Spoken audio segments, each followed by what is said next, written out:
ముఖ్యమంత్రి రేవంత్ రెడ్డి పై బీఆర్ఎస్ మాజీ ఎమ్మెల్యే బొల్లం మల్లయ్య యాదవ్ తీవ్ర స్థాయిలో ధ్వజమెత్తారు. రేవంత్ రెడ్డి మానసిక పరిస్థితి తీవ్ర అయోమయంలో ఉంటుందని ఎద్దేవా చేశారు. మానసిక స్థితి కోల్పోయి అటు ప్రధాని మోదీని ఇటు కాంగ్రెస్ అధిష్టానాన్ని మెప్పించడానికి రేవంత్ రెడ్డి నానా తంటాలు పడుతున్నారని ఆరోపించారు. రాష్ట్రంలో ప్రాజెక్టులు, డ్యాంలు, డెడ్ స్టోరేజ్ కు చేరుకున్నాయని కనీస సోయి కూడా లేకుండా సీఎం రేవంత్ రెడ్డి వ్యవహరిస్తున్నారని విమర్శించారు.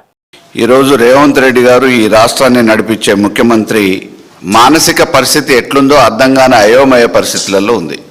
ఎవరిని మెప్పియటానికి ఏం మాట్లాడుతాడో తెలియని పరిస్థితి, ఎవరిని ఆకర్షించటానికి ఎటువంటి అబద్ధాలు మాట్లాడుతాడో తెలియని పరిస్థితి, అధికారంలోకి రావడానికి అబద్ధాలు మాట్లాడిందంటే ఆ రోజు ప్రజలు విశ్వసించారు. ఇవాళ రాజ్యాంగ పదవిలో ఉండి ఒక ముఖ్యమంత్రి అయి ఉండి వారు మానసిక స్థితిని కోల్పోయి మాట్లాడుతున్నారు. దానికి శ్రీమతి సోనియా గాంధీ గారు ప్రధానమంత్రి రాష్ట్రపతి పదవులను త్యాగం చేసిండ్రు. ప్రణబ్ ముఖర్జీని ప్రధానమంత్రిని చేసింది. ప్రణబ్ ముఖర్జీ గారిని ప్రధానమంత్రి గారు సోనియా గాంధీ గారు చేసింది అని అంటున్నారు. హైదరాబాద్కి సముద్రంలో ఉన్నాయని అన్నాడు.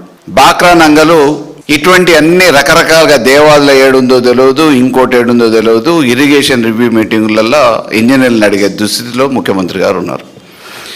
ఇటువంటి ముఖ్యమంత్రి మన రాష్ట్రాన్ని పరిపాలించటం ఈ తెలంగాణ ప్రజలు శాపమో పాపమో తెలియదు. కానీ ఈరోజు వారు అధిష్టానాన్ని మెప్పించడానికి, అటు మోడీ గారిని మెప్పించడానికి నానా తంటాలు పడుతున్నారు అబద్ధాలతో మానసిక స్థితి కోల్పోయి. అందుకే అంటున్నాం, ఇది కాలం తెచ్చిన కరువు కాదు, కాంగ్రెస్ తెచ్చిన కరువు.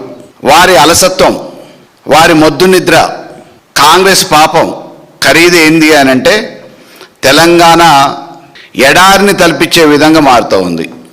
ప్రాజెక్టుల మీద శ్రద్ధ లేదు, నీళ్ళిద్దామనే ఆలోచన లేదు.